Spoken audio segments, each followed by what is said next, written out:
체코 공화국은 오랜 역사와 풍부한 문화유산을 자랑합니다. 강력했던 보헤미아 왕국 시절부터 오스트리아 헝가리 제국에 이르기까지 이 나라는 역사 속에서 수많은 부침을 겪어왔습니다. 이러한 역사적 영향은 특히 프라하, 브루노, 체스키 크룸로프와 같은 주요 도시에서 독특한 건축 유산으로 남아 있습니다. 또한 체코 공화국은 유럽에서 가장 많은 성을 보유한 나라로도 알려져 있습니다. 체코 공화국은 울창한 숲과 웅장한 산맥, 그림처럼 아름다운 강이 어우러진 수려한 자연 경관도 갖추고 있습니다. 체코 음식 문화 역시 독특한데 세계에서 맥주 소비량이 가장 많고 유명한 필스너 맥주의 발상지이기도 합니다.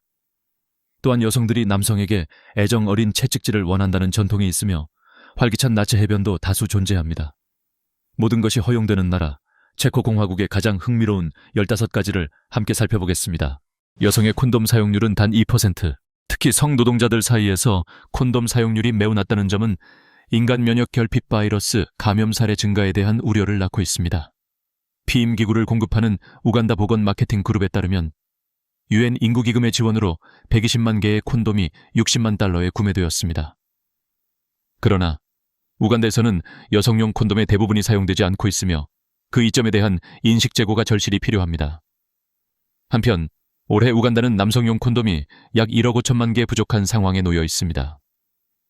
2023년 1월부터 3월까지 수도 캄팔라를 포함한 여러 지역에서 실시된 조사에 따르면 콘돔이 필요하다고 응답한 여성은 단 2%에 불과한 반면 남성은 98%에 달했습니다. 많은 여성들은 콘돔 사용이 어렵고 불편하며 개별 구매 시가격이 비싸다고 불만을 제기했습니다. 2011년에 발표된 UN 인구기금의 연구에 따르면 정보 부족이 여성용 콘돔 사용에 가장 큰 장애 요인으로 나타났습니다. 조사 대상자 중 실제로 콘돔을 보거나 사용해 본 사람은 극히 일부에 불과했습니다.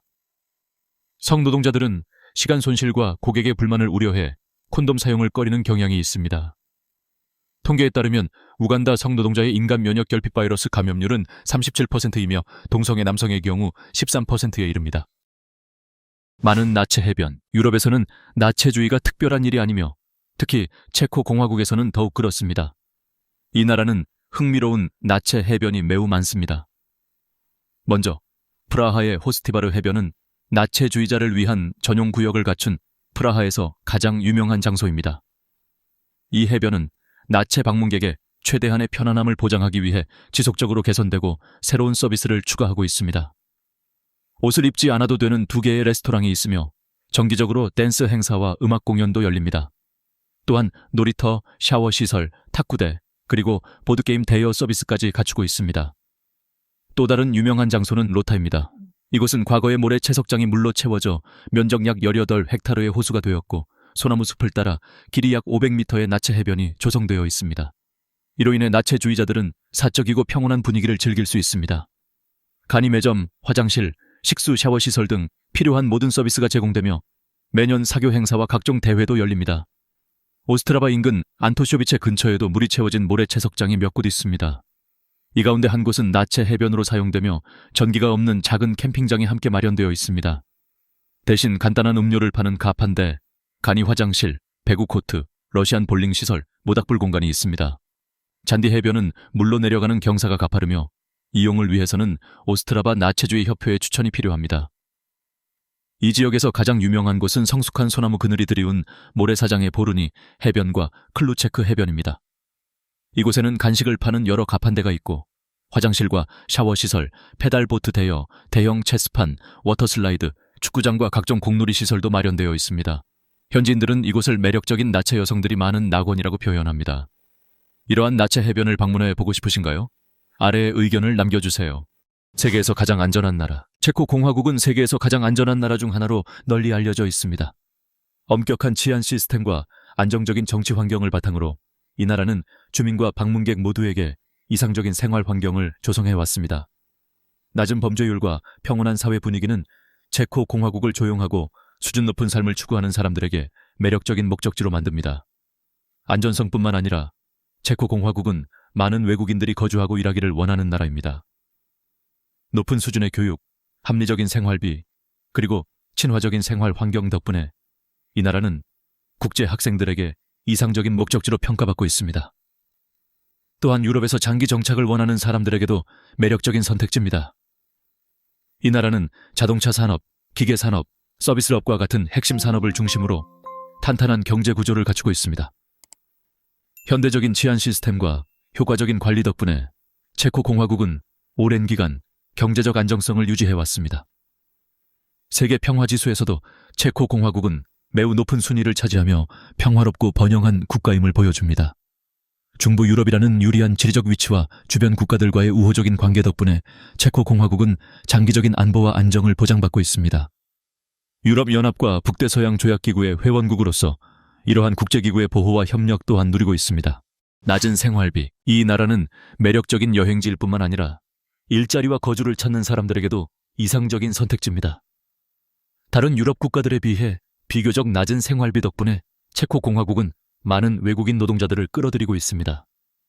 이곳에서 인기 있는 일자리 중 하나는 자전거로 음식을 배달하는 일입니다. 볼트와 같은 회사들은 월 약 1,000유로 수준의 초봉으로 많은 채용 기회를 제공합니다. 이는 체코 공화국의 생활에 적응하려는 신규 이주자들에게 좋은 선택지입니다. 체코 공화국의 평균 월급은 약 4만 체코 코로나로 한 달에 약 1,600유로 정도입니다. 그러나 세율이 15%에서 23%까지 적용되기 때문에 실제 수령액은 더 낮아질 수 있습니다. 반면 높은 기술과 전문성을 가진 경우에는 세후 기준으로 월 2,000에서 3,000유로까지 받는 경우도 있습니다.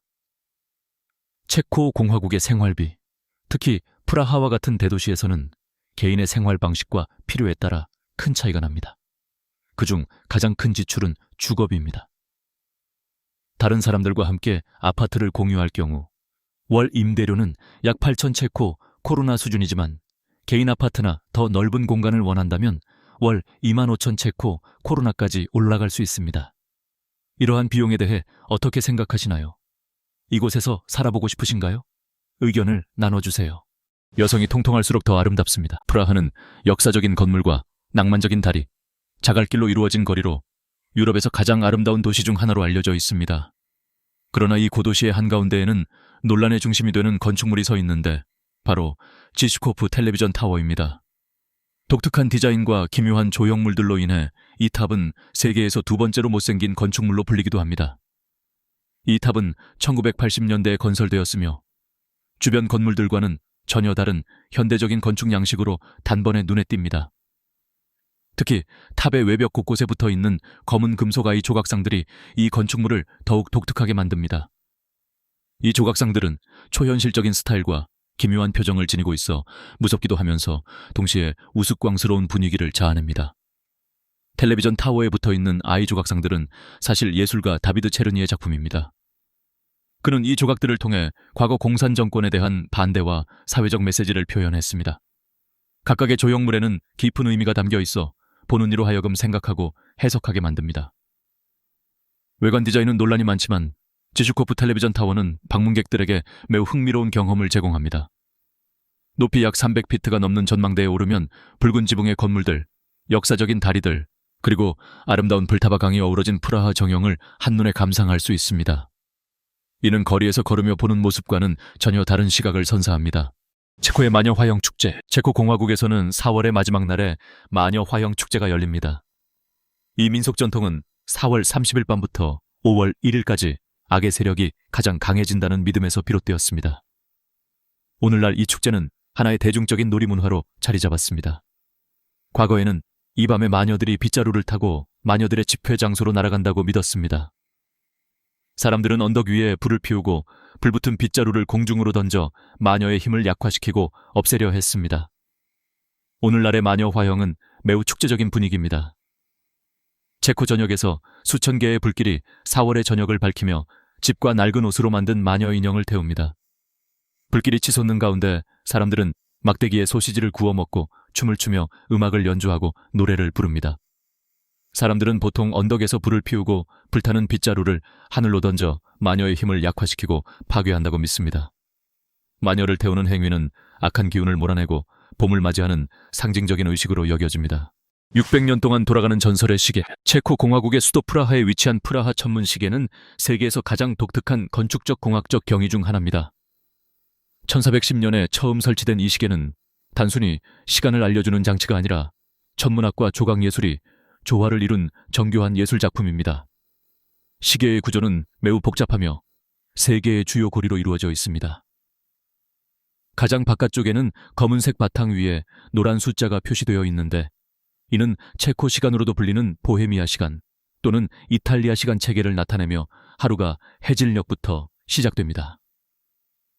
가운데 화려한 고리는 로마 숫자 금색 표기로 1부터 10일까지를 2번 반복하여 24시간을 표시하며 프라하의 시간을 나타냅니다. 서로 다른 색상은 낮, 새벽, 밤과 같은 시간대를 상징합니다. 중앙에는 당시 사람들이 지구를 우주의 중심으로 믿었던 세계관을 반영해 지구가 그려져 있습니다. 또한 별자리 고리도 함께 배치되어 있으며 시계판에는 천구가 표현되어 있습니다. 상단에는 황금 태양이 별자리 사이를 지나가며 태양의 위치와 황도를 보여줍니다. 이 화려한 시계 뒤에는 섬뜩하고 신비로운 전설이 전해집니다. 전설에 따르면 이 걸작의 제작자는 시계공 미쿨라시 카단 출신의 장인이었습니다. 시계를 완성한 후 그는 다른 나라들로부터 수많은 유혹적인 제안을 받았습니다. 이에 프라하 시의회는 도시의 독창성을 지키기 위해 그를 실명시키라고 명령했습니다. 깊은 슬픔과 분노에 휩싸인 미쿨라시는 복수를 결심하고 자신의 작품을 파괴하기 위해 시계의 복잡한 장치 안으로 몸을 던졌고 그 결과 시계는 큰 손상을 입었습니다. 이후 프라하 천문 시계는 재능과 복수의 상징이자 신비로운 저주를 품은 존재가 되었다고 전해집니다. 또 다른 전설에 따르면 이 시계를 수리하거나 구조를 바꾸려는 사람은 불행과 재앙을 겪게 된다고 합니다. 미쿨라시의 저주가 시계공들을 괴롭혀 작업 중 설명할 수 없는 문제들이 발생한다는 이야기입니다. 많은 사람들은 그의 영혼이 여전히 시계 주변을 떠돌며 비밀을 지키고 감히 침범하는 이들을 벌한다고 믿고 있습니다. 그러나 흥미로운 사실 하나가 있습니다. 시의회의 계획은 완벽하지 않았습니다. 실제로 대한민국 홍대에 위치한 프라하 성에는 이 프라하 천문 시계의 복제품이 존재합니다. 세계에서 가장 높은 맥주 소비량, 체코 공화국은 세계적으로 높은 맥주 소비량으로 유명합니다. CNBC에 따르면 2016년 기준 체코 공화국의 1인당 연간 맥주 소비량은 156.9리터에 달했습니다. 이어서 2017년에는 통계 전문 기관 스태티스타의 자료에 따르면 1인당 연간 137.38리터를 소비했으며 이는 폴란드와 독일을 크게 앞서는 수치로 두 나라 모두 100리터에도 미치지 못했습니다. 체코 남성의 약 90%가 맥주를 마신다고 응답한 반면 여성의 경우 그 비율은 50% 정도입니다. 특히 체코는 1993년 이후 지금까지 꾸준히 세계 최고 수준의 맥주 애호 국가로 자리해왔습니다. 체코 사람들은 맥주를 많이 마실 뿐만 아니라 세계적으로 유명한 수많은 맥주 브랜드를 보유하고 있습니다. 버드와이저와 필스너를 비롯해 다양한 명성이 높은 맥주가 있으며 세계 최초의 맥주 박물관이 이 나라에 세워졌고 매년 수많은 맥주 축제가 열립니다. 그 중에서도 체코에서 가장 사랑받는 맥주 가운데 하나는 필스너 우르켈 네필트로반입니다. 이 맥주는 권위 있는 맥주 평가 사이트인 레이트비어닷컴에서 최고의 자국 맥주로 평가받았습니다. 필스너 우르켈 네필트로바니는 여과하지 않은 맥주로 상쾌한 맛과 뚜렷한 풍미가 특징입니다. 이 특별한 맥주를 제대로 즐기기 위해서는 풀젠에 위치한 필스너 양조장이나 지정된 펍을 방문해야 합니다.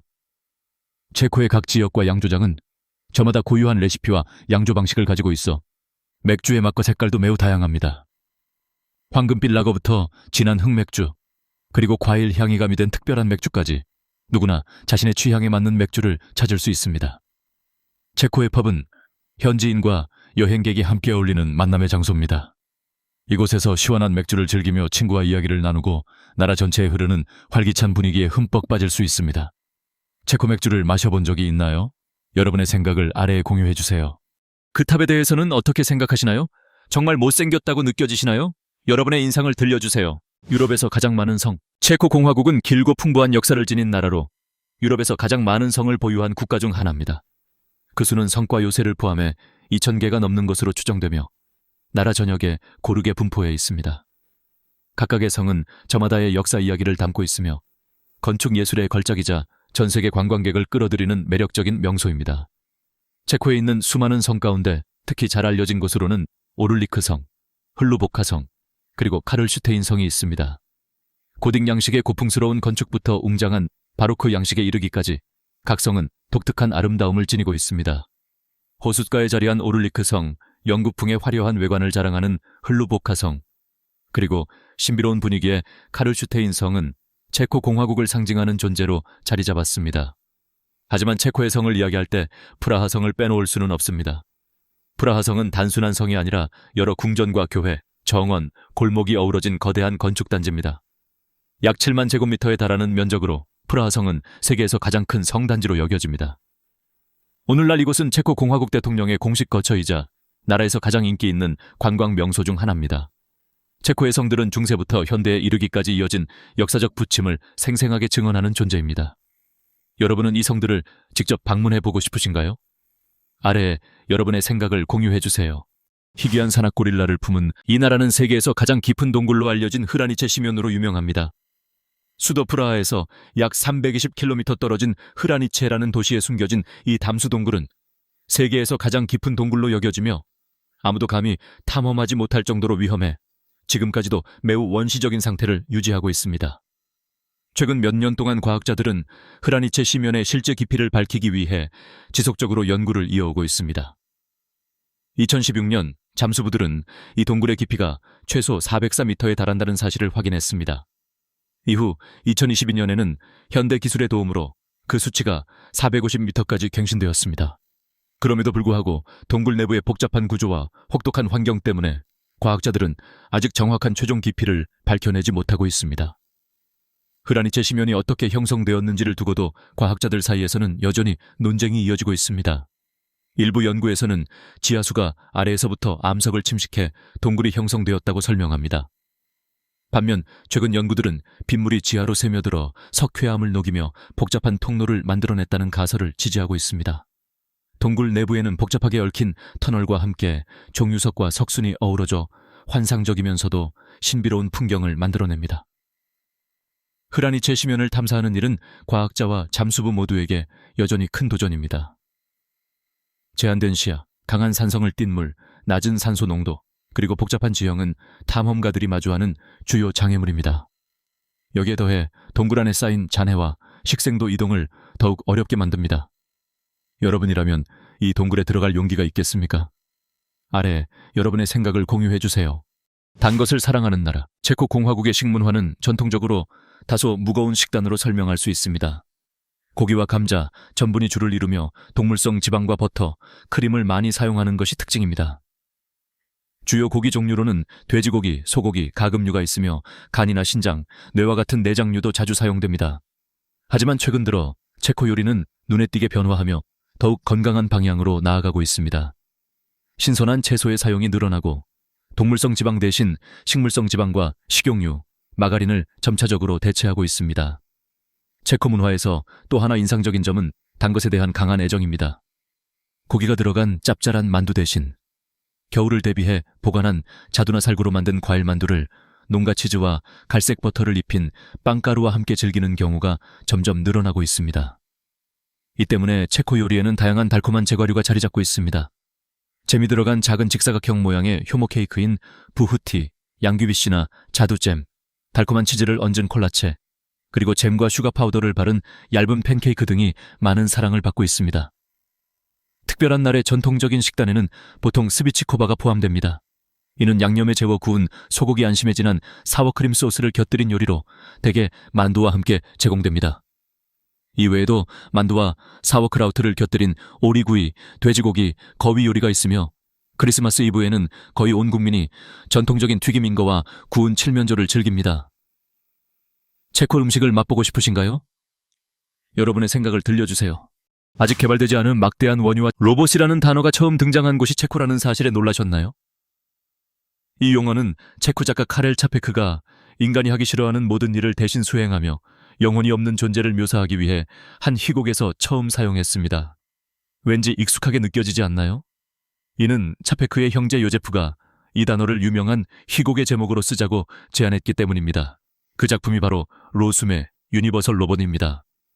이 희곡은 1921년 1월에 처음 공연되었으며 인공 로봇을 생산하는 공장이 결국 인간을 압도하게 되는 이야기를 담고 있습니다. 이후 로봇의 반란이라는 주제는 대중문화에 큰 영향을 미쳤고 스타트렉, 배틀스타 갤럭티카, 블레이드 러너와 같은 유명한 공상과학 작품들의 영감을 주었습니다. 자페크의 희곡이 초연된 지 수십 년이 지난 지금 크고 작은 로봇들은 다양한 임무를 수행하도록 프로그래밍되고 있습니다. 병원 바닥을 소독하고 호텔 체크인을 돕고 오락을 제공하며 음식을 서빙하고 사회적 거리두기를 유도하는 것은 물론 심지어 사람들의 기분을 북돋우는 역할까지 하고 있습니다. 흥미로운 문화 전통이 가득한 나라 체코 공화국에는 현재도 매우 흥미로운 전통 의식들이 많이 남아 있습니다. 부활절이 되면 체코 여성들은 남성들로부터 버드나무 가지로 사랑스럽게 맞고 차가운 물을 끼얹는 의식을 기대합니다. 이 의식은 아이를 갖기를 바라는 사람들이 행하는 전통으로 알려져 있습니다. 또한 자두 브랜디는 부활절 축제에서 중요한 역할을 차지합니다.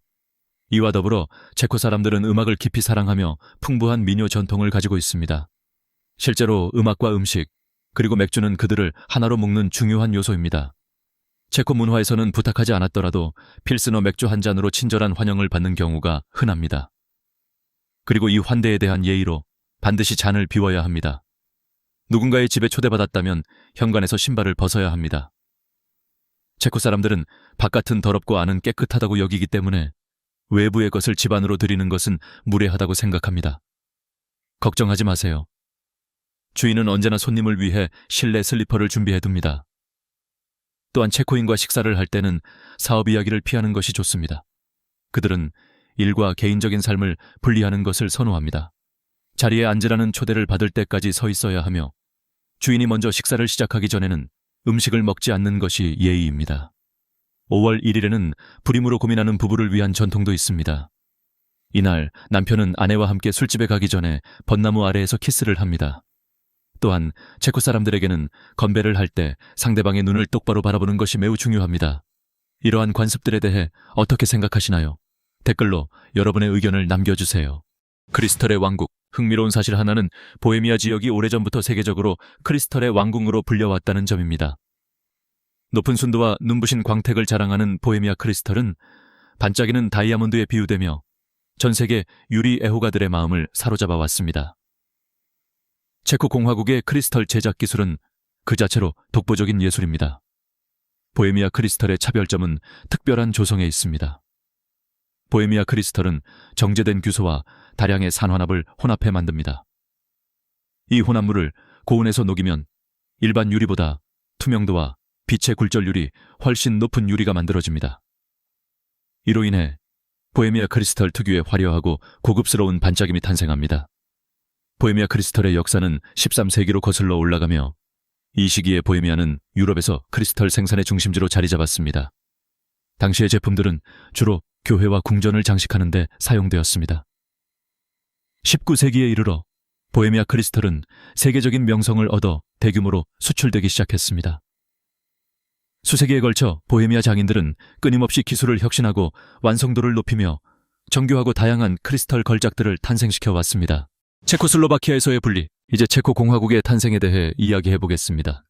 제1차 세계대전이 끝나고 오스트리아 헝가리 제국이 붕괴되면서 중앙유럽의 여러 민족들은 독립을 되찾을 기회를 맞이했습니다.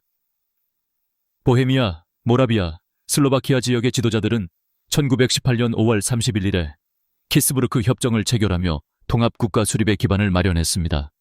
같은 해 10월 28일 체코슬로바키아는 공식적으로 독립을 선언했고 토마시 마사리크가 초대 대통령으로 취임했습니다. 그러나 체코슬로바키아의 독립기간은 오래가지 못했습니다. 1939년 나치 독일이 침공하면서 국가는 분할되었습니다. 일부 지역은 독일에 직접 병합되었고 나머지 지역, 특히 슬로바키아는 독일의 통제 아래 괴뢰 국가로 전환되었습니다. 독일과 주변 국가들의 압박 속에서 슬로바키아는 1939년 3월 체코슬로바키아로부터 독립을 선언했습니다. 제2차 세계대전 이후 체코슬로바키아는 다시 재건되었지만 곧 소련의 영향권에 들어갔습니다. 1948년의 쿠데타로 공산체제가 시작되었고 1969년에는 체코 사회주의 공화국과 슬로바키아 사회주의 공화국으로 이루어진 연방국가가 되었습니다. 그러나 두 나라 사이의 정치적 경제적 차이는 점점 더 깊어졌습니다. 1989년의 벨벳 혁명은 체코슬로바키아 공산정권의 붕괴를 알리는 계기가 되었습니다. 이후 1990년 국명은 체코슬로바키아 연방공화국으로 변경되었습니다. 그러나 체코인과 슬로바키아인 사이의 근본적인 차이는 여전히 해소되지 않았습니다. 결국 1993년 1월 1일 체코슬로바키아는 평화적으로 분리되어 체코 공화국과 슬로바키아라는 두 개의 독립국가로 탄생하게 되었습니다. 이 때문에 체코 사람들은 자신들을 슬로바키아인으로 불리는 것을 좋아하지 않습니다. 이렇게 해서 모든 것이 허용되는 나라, 체코 공화국의 삶을 함께 살펴보았습니다. 여러분에게 가장 인상 깊었던 사실은 무엇이었나요? 그리고 이곳을 방문해 본 적이 있으신가요? 꼭 댓글로 남겨주세요. 영상 시청해 주셔서 감사합니다. 좋아요와 공유, 구독을 눌러 최신 영상을 놓치지 마세요. 다음 영상에서 다시 만나요.